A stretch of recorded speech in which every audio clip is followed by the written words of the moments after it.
Hey guys, I really love that Des decided to get you guys to go around and introduce yourselves because I had no idea that everybody's tuning in from all over. Like I'm talking to people from Canada right now.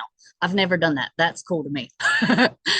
And I think it's even cooler that, Des is like, I love different accents, guys. I am a plethora of different accents. So that's great. So I am from North Carolina. I don't travel out much.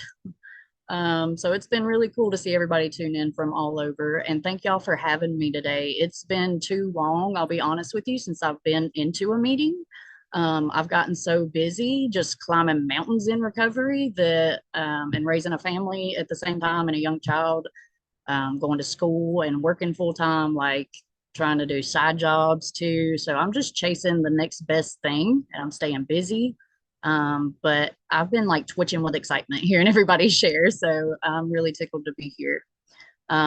So I have 6 years. I celebrated 6 years in February, and how I chose to celebrate this past year was to get my clients together at the homeless shelter that I work for in Mount Airy. And I asked everybody in recovery, I was like, what if we do a group picture and I put it on Facebook with your permission and just introduce like your name and kind of like what recovery's done for you. And I was so happy to do that. We get to use that picture for so many different things at the Shepherd's House now, but it's really cool to see the different walks of recovery. And I think it's what makes us unique, but at the same time, unites us together. We all have a slightly different story, but it's about the same walk, you know. Um, I realized where my rock bottom was. I gave birth to two beautiful sons. One is 7, one is 5.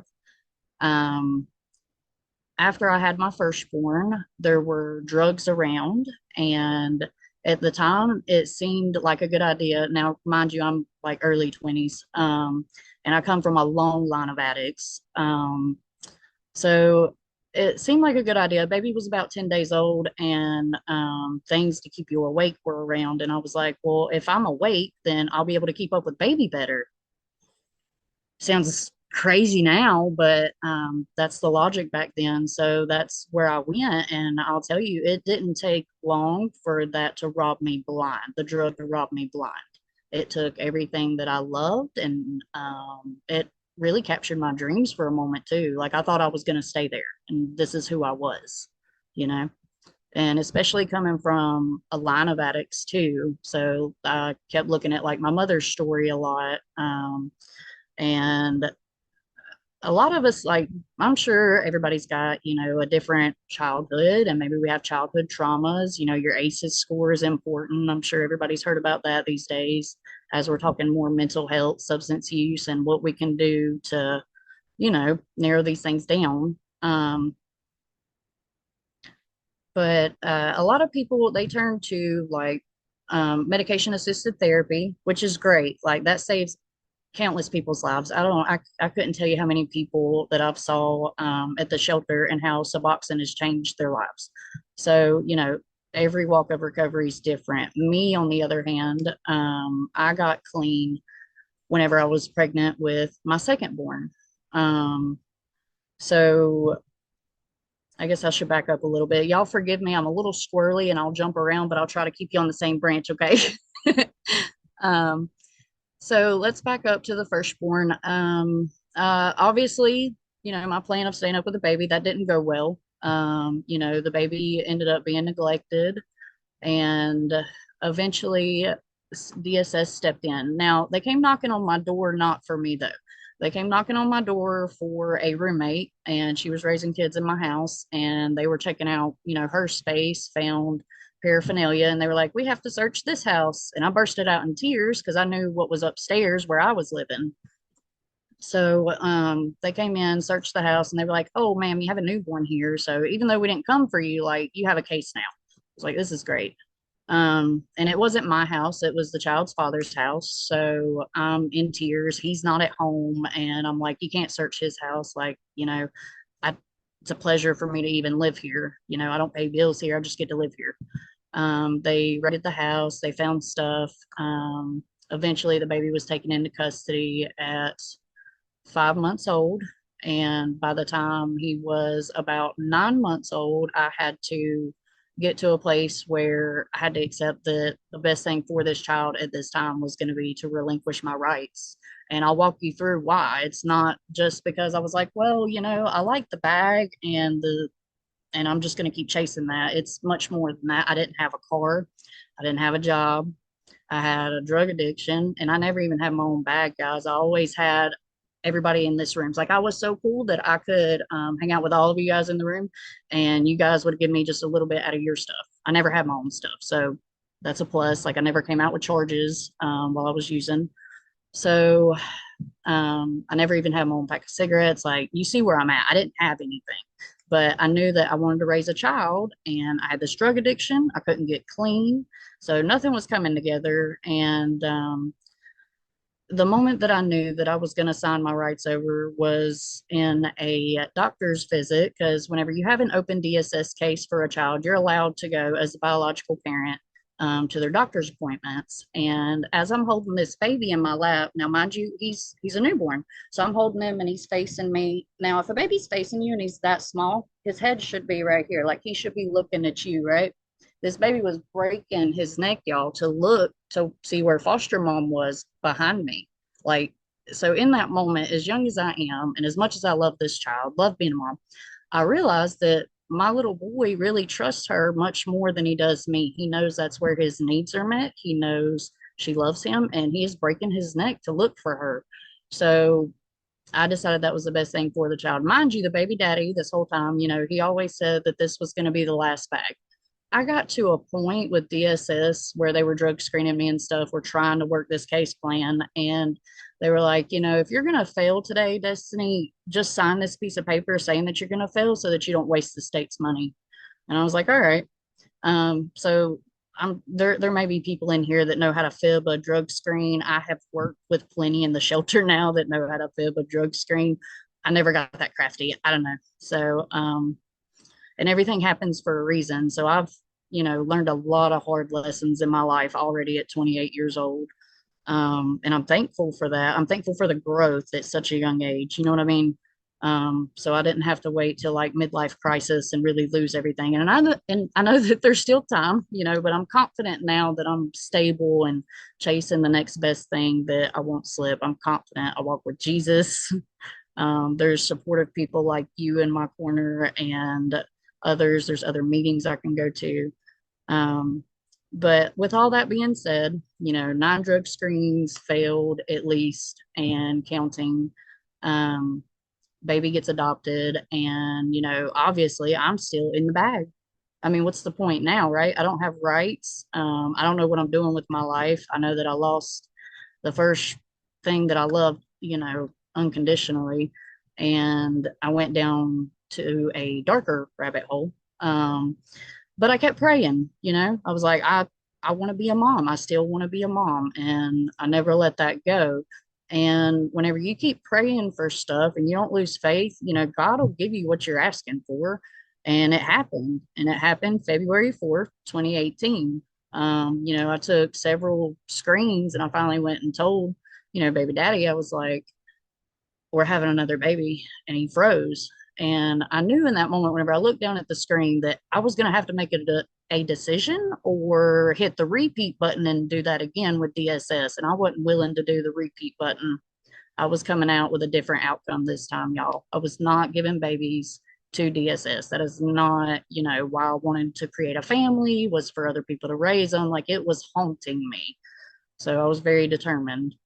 And I took it as a test from God. I took it as him testing me to see if that's what I was really going for. And in a house full of active users, and I'm talking about a house that didn't hardly sleep, y'all. I just stayed on the couch. I'd stayed in my room. The house would be moving, and I just knew that I was going to be a mom. Like, I don't know what these fools were going to do, but I was going to raise a child and it was going to get better for me. I knew that. And, luckily I didn't have people push drugs on me, being pregnant. But I get so excited that, 41 weeks, Abel comes into the world, and I'm telling the labor and delivery nurse how excited I am that this baby's going to be different, you know. and that I've been clean. What probably didn't help me, guys, looking back now, as some times passed, is, baby daddy had passed out or not been in the room for either one of these deliveries for my children. Why? He's coming down. We're out in the middle of, Winston, and I'm giving birth. That doesn't exactly take 30 minutes. So he's coming down, he's passing out. The nurse probably read all the signs, and I'm going to tell you, she probably made the report. That's the only thing I can come up with. So here comes DSS into my hospital room, and they're like, hey, we could take your child from you today. And I was like, oh, come on, guys. Like, I just dealt with y'all. We're not doing this. But we got on a serious level, and I said, if you have to take my son into custody today, can he at least go be with the people that my firstborn is with? I said, my firstborn's been adopted by this lovely couple. I gave their name, and they were like, we'll see you in about an hour. We're gonna go make some calls and we'll come back. So you know what happened next? The baby went into custody. Um, After that, and he did get to go be with his brother. So that was really cool for me as a mother. Like, I know that I'm not gonna have nightmares like I did the first time my first child went into custody. I'm not gonna worry about his well-being. I know he is loved and he's gonna meet his brother. Wow. So that was a big deal for me. It was really good knowing that he was in great hands. Now, on the catch 22 of that, this is a family that's already got my firstborn. So why would they believe in me in such a short amount of time that I've really gotten it together and I'm really serious about wanting this recovery stuff this time? Why would they trust me? I had something to prove, and I aim to do that. And I don't know if you guys know this or not, but if you do have a child in custody and you're going to court hearings, if you're going to court hearings, then the foster parents are allowed to come, but like, you don't see that often. So I saw these foster parents coming into each court hearing that we had for my second born. And I was like, this is odd. And on top of that, court ran for me from 9 o'clock in the morning all the way to 5:30 in the evening. Did you hear what I said? 5:30 in the evening. So court ends at 5, supposed to, anyways. They would make sure sometimes to hear my case last. I felt attacked personally. But I finally saw a side of my lawyer that I needed to see, and I saw the DA of DSS get into it, and they kind of barked back and forth like, Destiny's doing better, know that she needs to do this. And the judge had to cut them both off. They continued my court date, and everybody's like apologizing to me, walking out of the courthouse. They're like, I'm so sorry. And I'm like, don't be. I had total faith that God had me and I was going to do something different this time. I knew that I was doing everything right. Um, so, in order for them to even consider and begin the thought of giving me that second child back, they told me from the get go, and it took everybody. I'm so hard headed, and I'm sure I'm not the only one in this room, man, but I'm so hard headed. It took the lawyers, like some judges, DSS, all their social work, the whole team. They were like, Destiny, if you want this child back, you have to go move into this homeless shelter because you don't have a support system. I know you can't go, you don't have other friends, you don't have other people that are stable. They were like, so this is your best bet. And I was like, but I'm not homeless. That doesn't sound right. It doesn't sit well with me. And they were like, you want this baby back? You're going to go. I said, okay. So I moved from Stokes County to a county over in Surrey. And even though it was just a county over, guys, I had no idea where I was. Like, I literally zoomed in on the map to look for a job whenever I walked to the library a block away from the shelter, looking for jobs that were in walking distance where I didn't have to spend so much money on cabs. Because once again, Destiny didn't have a car, you know. Um, so I moved within a drop of a hat. It was like an hour. A DSS attorney or a DSS worker called me, and she told me that, they had one bed available and it was the very last bed in an 18 bed shelter at the time. And she was like, if you're going to go, we got to do this now. I said, all right. So I packed up all of my stuff, and I left Walnut Cove where I'd been comfortable for years. I even went to school there for about 5 years. And then I moved up to little old Mount Airy. and I started working a case plan for the Shepherd's House, the homeless shelter I was in, because they want you to progress, save money, get better, not be homeless. And then on the flip side of that too, I still had the DSS case plan that I had to work, and all the while trying to get the forms of ID, doing a substance use assessment, a mental health assessment, jumping through all those hoops that DSS wants you to do, you know. Um, what took the longest was in my case plan for DSS was getting the meconium back. Is anybody familiar with that word? Anybody ever heard that word? So it is something that goes back to you being 9 weeks of being pregnant, I believe. And they'll test that because I was like, hey guys, I've been, sober since I found out I was pregnant. And they were like, okay, we'll check on that. I was like, all right, great. So my DSS worker, she would call me off and on for some months, and she'd be like, Destiny, I just got off the phone with the hospital again, and I don't know if they lost the meconium. Like I keep asking for the results of this, and I can't get it. And I was like, okay, I mean, I'm sorry, but finally we get it. And of course, guess what? Everything's golden because I didn't lie. I told them I was like, I'm serious. I really want to raise children. I want to be a mom. This is what I prayed for. And I know that God saw me walk in and he knew that we were going to do this. So I was lucky after I moved into the shepherd's house, my baby still being newborn. I